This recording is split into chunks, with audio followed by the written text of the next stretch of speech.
सुनिए। रानी उर्वशी, तुम अपना घर नहीं संभाल पाई। सजा के तौर पर तुम्हें महल तक सीमित किया जाता है। महाराज, महाराज।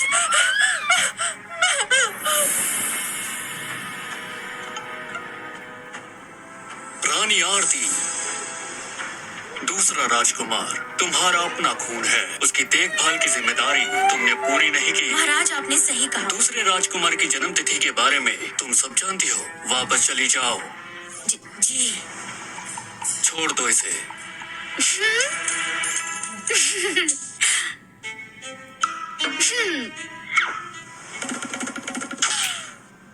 इसमें भी हिम्मत असाधारण है।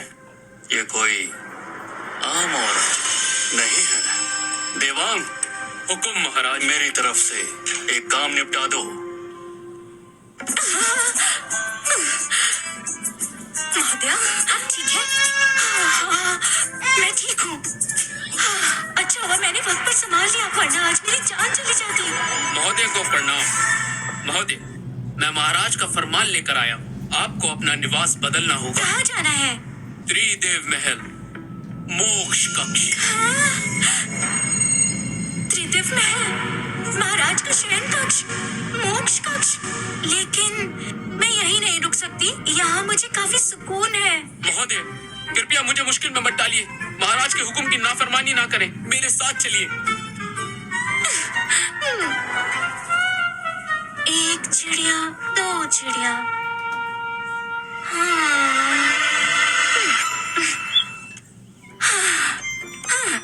अब मुझसे बर्दाश्त नहीं हो रहा। कितनी अजीब है ये जगह। मुझे यहाँ आए आधा महीना हो गया है। महाराज लगभग रोज आते हैं और बस यहीं बैठ जाते हैं। ना कुछ बोलते हैं, सिर्फ पुस्तक पढ़ते रहते हैं और मुझे पूरा वक्त यहाँ बैठना पड़ता है। आखिर वो चाहते क्या है? छोड़ो, कम से कम यहाँ खाने का स्वादिष्ट पकवान है। रानी मोहिनी। जी महाराज। मेरी मदद करो, एक भविष्यवाणी करो। किसकी भविष्यवाणी? मेरे साम्राज्य के भाग्य की। तो आखिरकार ये दिन भी आ ही गया। मैं ये नहीं कर सकती। क्यों नहीं? ये देश से जुड़ा मामला है और मेरी उम्र कम है। मैं अभी शाही रसोई की खाने का मजा लेना चाहती हूँ। ठीक है, तो मेरी किस्मत ही देख दो। क्या देखूं मैं? मेरा भविष्य बताओ, मैं कब तक जिंदा रहूंगा? महाराज, क्या आप सच में ये जानना चाहते हैं? बताओ। ठीक है, भविष्यवाणी का खर्चा 1000 तोले सोने की होगी।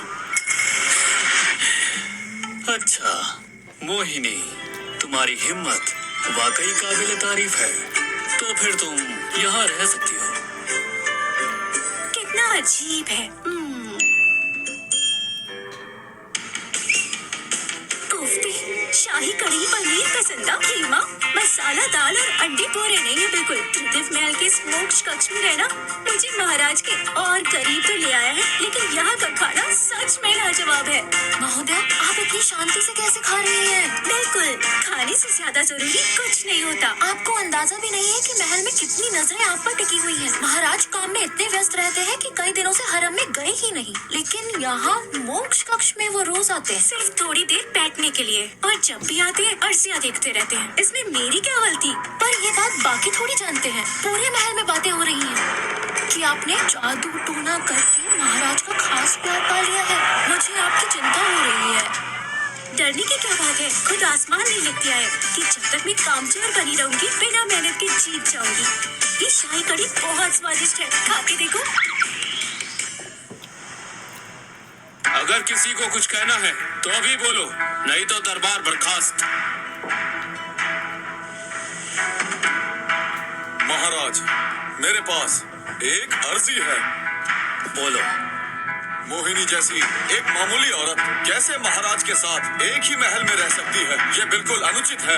हम गुजारिश करते हैं कि महाराज हुक्म दें कि मोहिनी को त्रिदेव महल से निकाल दिया जाए। हम गुजारिश करते हैं कि महाराज हुक्म दें कि मोहिनी को त्रिदेव महल से हटा दिया जाए। जो काम फरमान मैंने तुम्हें दिया था, क्या वो हुआ? आपकी सेवा में रानी, मैंने कल ही शाही सिपाही को खत भेजने के लिए आदमी भेज दिया था।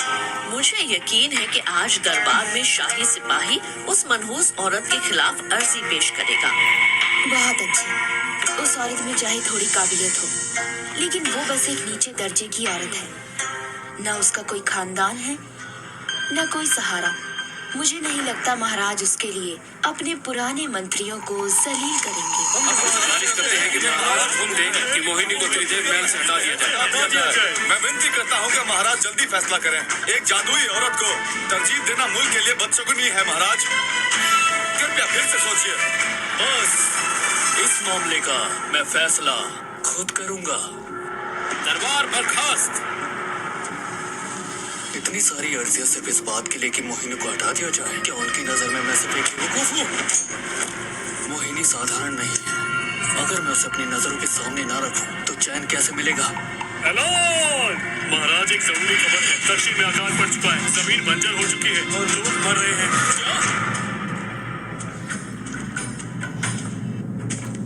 शाही किचन से लौट कर आते ही तुम इतने उदास क्यों लग रहे हो? महोदय, पूरे महल में सिर्फ आप ही हैं जो अभी भी बेपरवाह हैं। दक्षिण में भयंकर अकाल है, हर जगह शरणार्थी हैं। महाराज की राहत भेजने पर भी कोई असर नहीं हुआ। दक्षिण में अकाल? राज उभरता है जब आम लोग दुख में होते हैं, और राज गिरता है जब लोग बहुत दुखी होते हैं। महोदय, मैं ये कहना चाह रही थी कि बाहर लोग अफवाह फैला रहे हैं कि आप देश पर आफत ले आई हैं। सिर्फ कमजोर सल्तनत ही सारा दोष औरतों पर डालती है, और हमारे महाराज के बारे में। संभाल कर बोलिए। ज्योतिषी, तुम सितारों का निरीक्षण करते हो। इस आफत के लिए क्या कोई उपाय है? माफ कीजिए महाराज, ये स्वर्ग का दंड है। सितारे, इसका कोई हल नहीं। मेरी राय में ये सब इसी औरत की वजह से हो रहा है। बिल्कुल, ये स्वर्ग का प्रकोप है। महाराज ने अपनी नीति खो दी है, इसलिए स्वर्ग ने यह आफत भेजी। जो अकाल पड़ी है, ये स्वर्ग की तरफ से चेतावनी है। हिम्मत कैसे हुई तुम्हारी? मैं गुजारिश करता हूँ कि महाराज महोदया को मोक्ष कक्ष से निकालने का हुक्म दें और एक आत्मनिंदा का राज आदेश जारी करें। क्या सच में ये आफत मेरी वजह से है और मोहिनी की वजह से भी? मैं विनती करता हूँ महाराज, आप लोगों को इस मुसीबत से बचा लीजिए।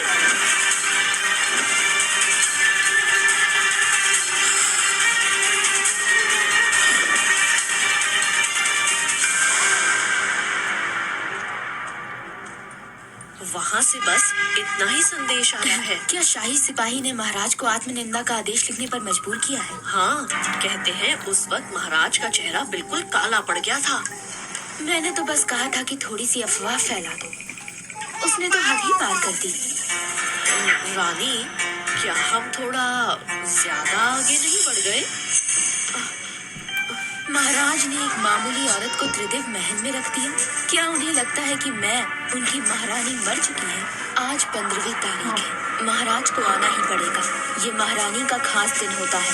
जब महाराज मुझसे शिकायत करेंगे, मैं शाही सिपाही से कहूंगी कि बात को थोड़ा हल्का करे। मुझे बस इतना चाहिए कि महाराज समझ ले, इन अफवाहों पर सिर्फ महारानी का काबू है।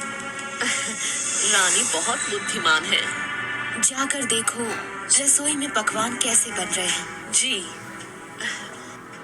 महारानी को सूचित किया जाता है। महाराज के जुबानी हुक्म से आज वो नहीं आएंगे। क्या महाराज राजकाज की परेशानियों के कारण अपने महल में ही रुक गए हैं? महाराज वो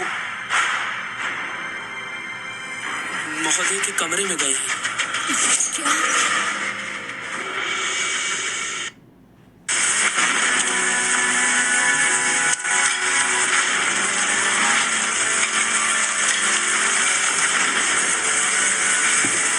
मोहिनी,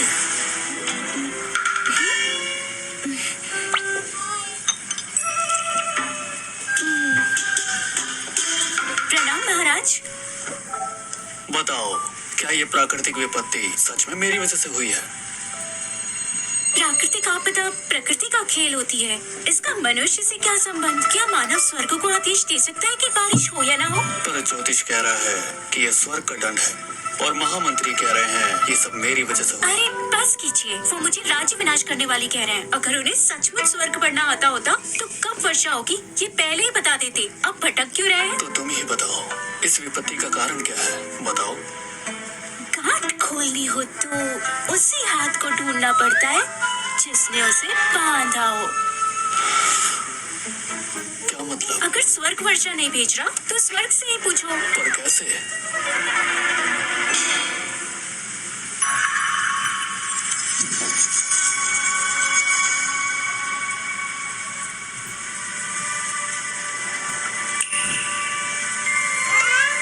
महाराज, क्या आपने ये सोचा है क्या? कहीं दक्षिण प्रदेश में कोई ऐसी बात तो नहीं जो स्वर्ग को क्रोधित कर रही हो? मतलब क्या है? मैं बस अंदाजा लगा रही हूँ। मान लीजिए कोई आपके द्वार के सामने रोज एक बड़ा गड्ढा खोदकर उसमें गंदा पानी डाले, क्या आप प्रसन्न होंगे? बिल्कुल नहीं होंगे। शायद इतने क्रोधित हो जाए कि द्वार से बाहर ही न निकले। संकेत दे रही हो? मैं कोई संकेत नहीं दे रही, मैं बस इतना कह रही हूँ जब घटनाएं असामान्य होती है तो कहीं ना कहीं कोई कमी होती है। इतना बड़ा क्षेत्र अचानक बिल्कुल शुष्क हो जाए, इसका कोई ना कोई कारण अवश्य होगा। पहरेदार, जी महाराज। तुरंत 3 दल भेजो जो गुप्त रूप से दक्षिण प्रदेश में जांच करे। पर्वतों, भूमि और बड़े निर्माण पर ध्यान दो और साथ ही विशेष रूप से जहाँ भी गड्ढे खोदे जा रहे आपकी आज्ञा का पालन होगा।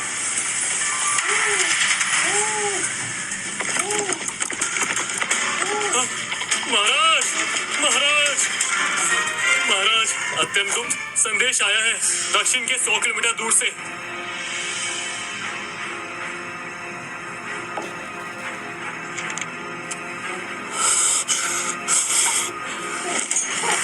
अच्छा, कोई स्वर्ग को क्रोधित कर रहा है।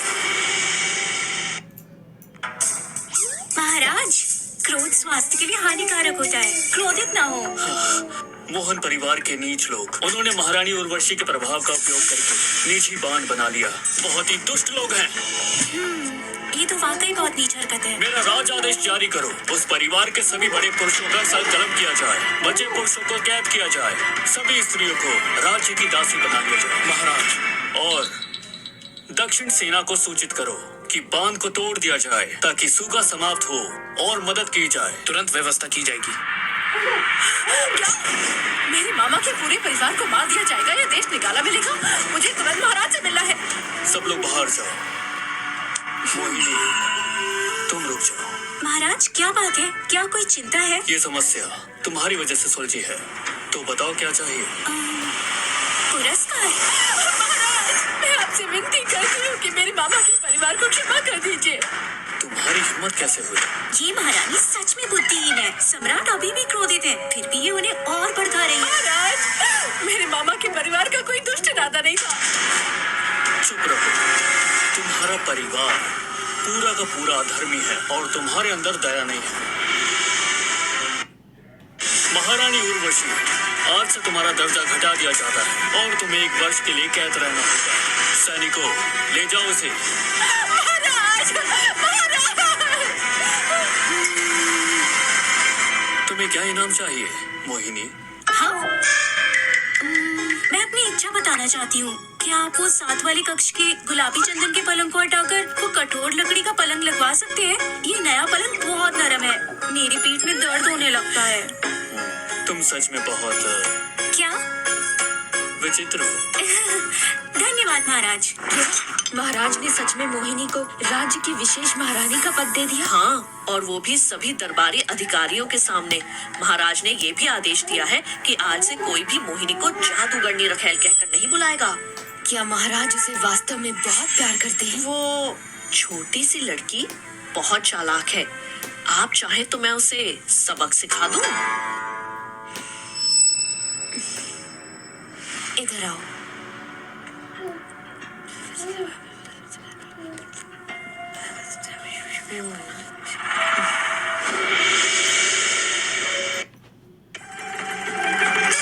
चंदा सुनो, अपनी मालकिन से कहो कि शाही फरमान ग्रहण करें। दरबार के सभी अधिकारियों के सामने ये सम्मान पाने वाली मोहिनी रानी पहली है। हुजूर, हमारी मालकिन अभी तक नहीं उठी है। शाही फरमान प्रतीक्षा नहीं करता। मोहिनी रानी, कृपया बाहर आकर शाही फरमान ग्रहण करें।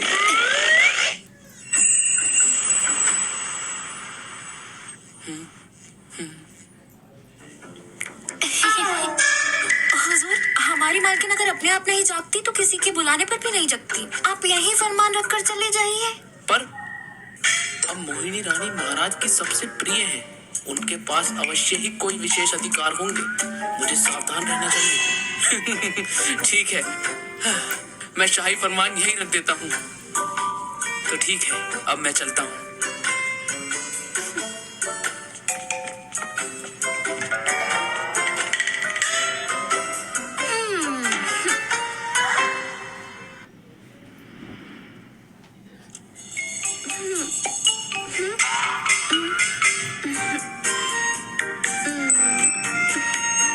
चंदा, अब क्या समय हो गया है? मालकिन, आप बिल्कुल समय पर जागी हैं। दोपहर का भोजन आ चुका है। आज आपका पहला दिन है विशेष महिला के रूप में। देखें भोजन में कोई अंतर आया है या नहीं। विशेष महिला? हाँ, दरबान देवांग फरमान सुनाने के लिए आए थे। महाराज ने आपको विशेष महिला के पद पर बढ़ा दिया है, पर आप सो रही थी इसलिए उन्होंने फरमान यही छोड़ दिया। क्या आप उसे देखना चाहेंगी? नहीं नहीं, पहले जल्दी से मुंह धोकर आती हूँ, फिर भोजन करूंगी। हाँ, खाना खाना खाना। हाँ?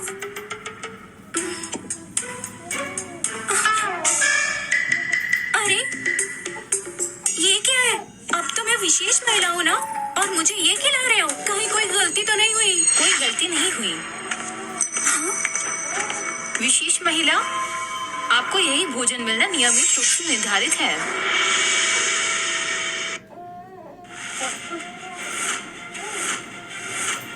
मुझसे शादी करोगे? तुम कौन हो? ये शाही रसोई की मीरा है।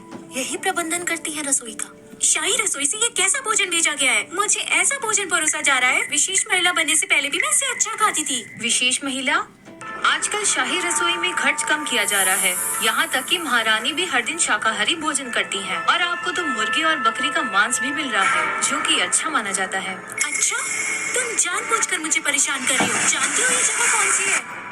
छोटे महल का कक्ष।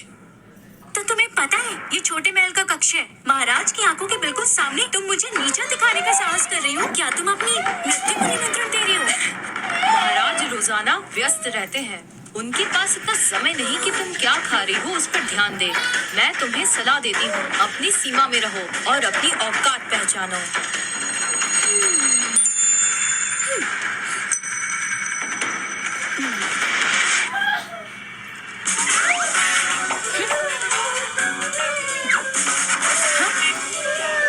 तुम क्या कर रही हो? तुम पर अभी शाप लग चुका है। क्या मतलब?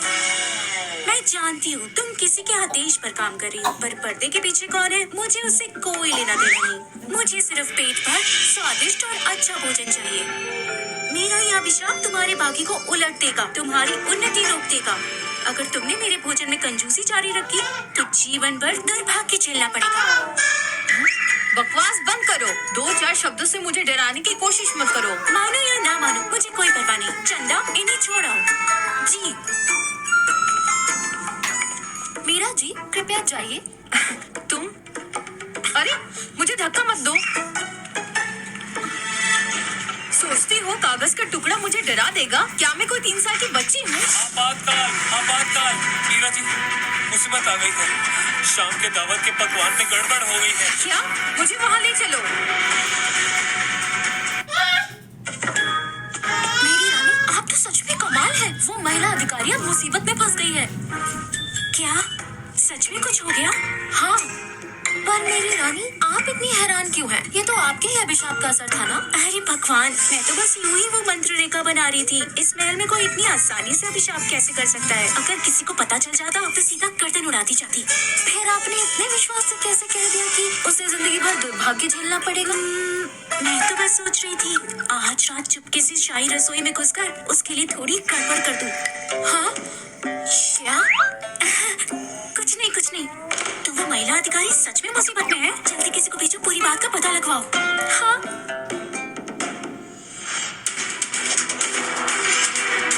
ये सब क्या? पूरे महल की शाम की दावत का मुख्य व्यंजन है। मैंने संभालने को कहा था, फिर भी लापरवाही।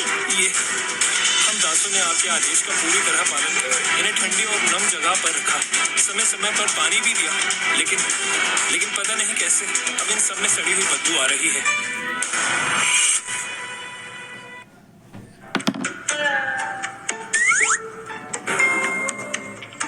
तुम पर अभी शाप लग चुका है। अगर तुमने मेरे भोजन में कंजूसी जारी रखी तो जीवन भर दुर्भाग्य झेलना पड़ेगा।